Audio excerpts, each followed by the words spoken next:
I did this yesterday, recorded this entire essay. I chopped it up, tried to produce it, but the audio was awful. So I decided, after a year of recording myself, both reading my essays and doing a podcast, that I should teach myself a little bit about recording and audio. Hopefully, I've learned a lesson, and this sounds wonderful. But it was a challenge for me not to just throw up the shitty one because of the work I put in. But I hope it's worth it. I also want to say thank you for being here. I know that if you're listening to this, that means you've at least ventured a little bit of your time. And I think I put something together that you'll be thankful that you took it. With that, I won't waste any more of it. So the title of this piece is Parent Drop-Off, Instant Karma. Let's have some fun. I can't bear to send my kids outside to the bus on bitter Minnesota mornings. Maybe it's guilt, perhaps pity, probably both. Either way, if I decide it's too cold, I announce I will take them to school, scoffing at the idea of forcing them to walk. You won't catch me dishing out back in my day lectures about trudging uphill both ways in a blizzard. Truth is, I didn't walk to school a day in my life. Not in the snow, ice, or rain. Not one way, not even once. If I tried to preach a parenting platitude about how rough I had it, the worst I could come up with would be, oh yeah, you think you have it bad? I was forced to listen to NPR on the drive to school, which I've been tempted to say whenever my kids can't agree on what music to play on our 4-minute commute. Granted, being forced to listen to public radio doesn't have the same cachet as frostbitten body parts. But my fellow 90s NPR kids know it was its own form of psychological torture. When you're 12 and looking forward to car talk and the splendid table, something's off. And if you don't see a problem, well, you're part of it. Listening to NPR was my version of trudging uphill in the snow. It didn't cause frostbite, but it sure built character. Like most parents, I'm trying to improve on my own childhood experiences. They're not massive overhauls, just subtle touch-ups, like saying yes to things that would have been hard no's when I was a kid. Sometimes I overcorrect. This is why, when I deem the weather too frigid for the bus, my kids' ride to school soundtrack is whatever pop song they're obsessed with, almost certainly picked for the swear words they know I'll let slide. Parenting is a pendulum, and listening to Please, Please, Please by Sabrina Carpenter is a long way from Morning Edition, so I may have swung a tad too far in the opposite direction. Live and learn. On a typical day, I have nowhere to be, so when the weather forces me to drive my precious angels to school, I try to bring some positive energy to the school drop-off line. I turn up the music and do my best to entertain them, anything to shield them from the foreboding feeling of being trapped in a car on the way to yet another day of school. If you've never had the privilege of braving an elementary school drop-off line, well, good for you. Whatever choices have kept you in this blissful ignorance, I respect them. Picture a parking lot after a jam-packed event nobody wanted to attend. Everyone's in a mad rush to get someplace they don't want to go, convinced their daily tasks are more important than anyone else's. That's a morning drop-off.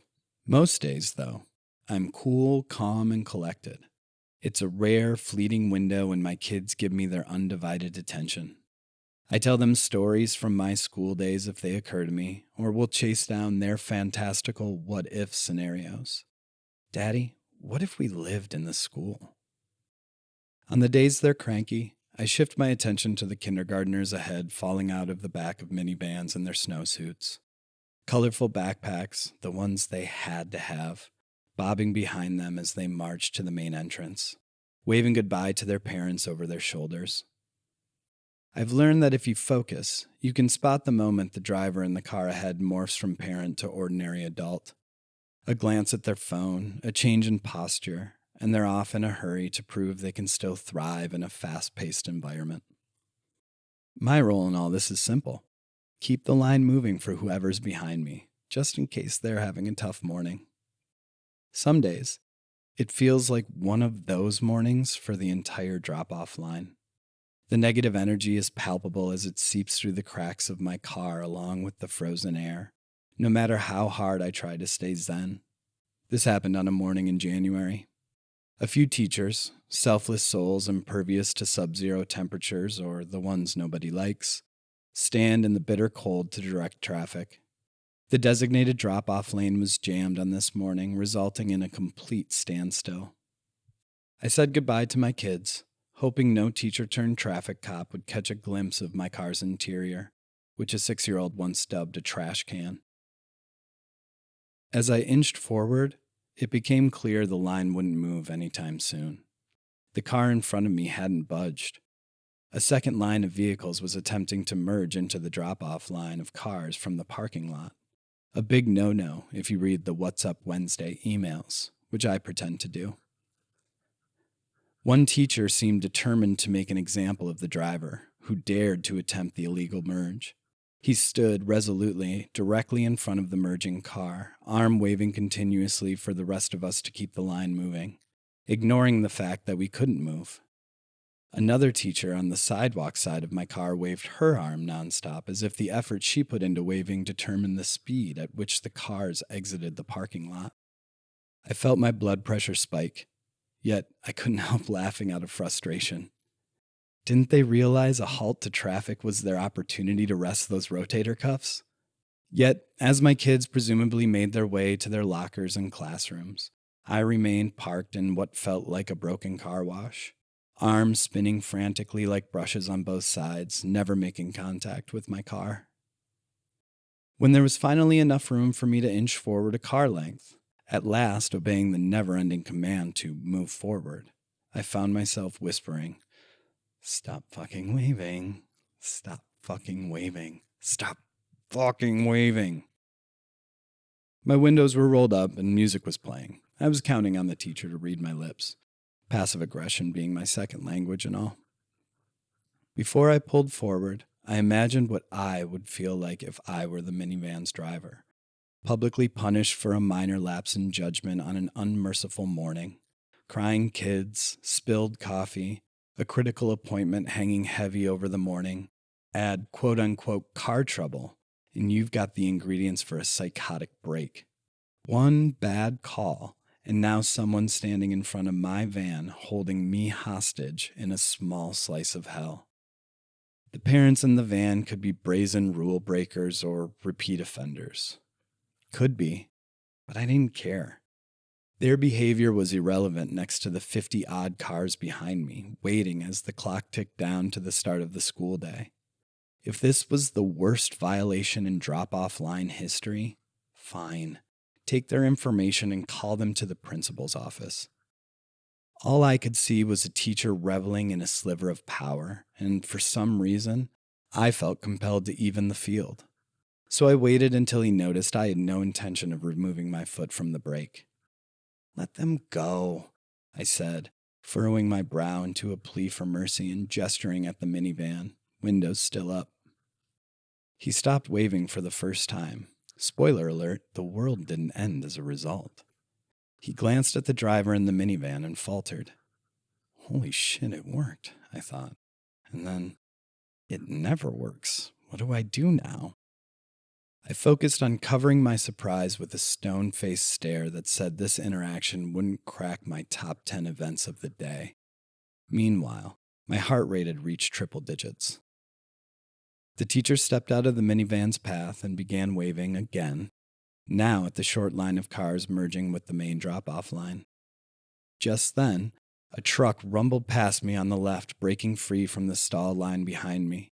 A legal move, no matter how much it irritated me.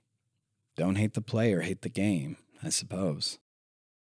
The truck filled the gap between my car and the one ahead, utterly oblivious to our silent standoff that had been taking place. That, or they are an inconsiderate asshole. Either way, my progress vanished under a lifted Ford F-150. The minivan was blocked once again. As the line began rolling forward, I lost my only backup, the traffic jam, my sole crutch for my act of kindness. Stopping would have felt like pulling the lever in a trolley dilemma, and I don't have the stomach for that. As I rolled past the teacher, I received a look that said, "I think we know who's in charge here. Keep on moving." I checked out the scene in my rearview mirror when the line stalled again. The principal was marching toward the car in a threatening way, but it only looked threatening. The way he pinched his jacket under his chin showed his brisk pace had more to do with the wind chill than his duties. It seems excessive. Next, a police officer approached the incident on the sidewalk from the opposite direction.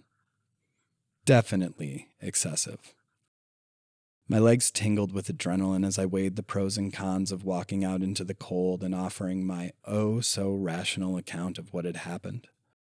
I snapped out of my imaginary confrontation. One, I was winning, obviously. Surprised to see the line of cars ahead had disappeared. I was the source of the traffic jam. The situation must have been sorted out. That is to say, there was no reference to it on my city's Facebook page. If there was, I missed it between the posts from people asking, "I heard police sirens. What's going on?" I slumped into my seat at Starbucks, book in hand, replaying the scene in my mind. I'd almost hopped out of my running car into the freezing cold to give my account of what I thought might be happening. Desperate to be a knight in shining armor. Here's the thing. Only story I had was a silent movie playing through my windshield to a Kendrick Lamar soundtrack, and I narrated it. Even if I were right, which, come on, we all know I was, getting involved rarely makes anything better. I cringed as I switched reels in my mind, watching the embarrassing imaginary film of what would have happened in reality had I gotten out of my car. Maybe I was closer to right than wrong, but sometimes being right is irrelevant. All we can do is take the role we're given, act with the best intentions, and trust that even the most minor contributions keep the line moving. Life, am I right? In an attempt to shift gears, I scrolled on my phone as I waited for my vanilla latte. A video came across my screen once known as instant karma, but lately they are referred to as FAFO. Fuck around, find out. A security camera showed a woman skidding to a stop on a snow-dusted street, jumping out of her car and yelling for the driver behind her to do the same. Then a man in blue pajama pants and slippers, the outfit of someone with little to lose, stepped from the passenger seat, asking her to stop. As he walked around the car, the enraged woman shifted her attention to him and told him not to touch her. As she walked toward him, she directed her rage toward him like a baseball manager arguing with an umpire. The pair argued for a few seconds. She threatened violence from her man, who never appeared. She continued to scream in pajama pants' face. He stepped back, and she closed the distance while shouting for him to get out of her face. He said one last thing before he turned to go, and as he did, she threw a flailing right hook at his jaw. His reaction, primal and swift, was to throw a right hook of his own before body slamming her down on the frozen street. Searching for context, I found an extended clip that shows the woman crawling back to her car as the other sped away. Still no sign of her man who was meant to defend her. He either was imaginary or knew better than to get out of his car in the cold. An SUV pulled up just as she tried to climb into her open door. A guy hopped out, took one look at her and said, "What are you getting out of your car for? Go home." His tone echoed how I'd felt in the parking lot. Once you decide to escalate, you're in it. Doesn't matter who started it. Your actions become the issue. I watched the video at least 10 times, letting the warm shower of dopamine flow over me every time her back hit the pavement. It feels so good to imagine being pajama pants, free to do what seems so satisfying in the heat of the moment. I was sipping my latte, pretending to read, when it struck me that the inverse of that FAFO scenario wouldn't be as satisfying, like, at all. Suppose Pajama Pants had turned the other cheek after taking a sucker punch.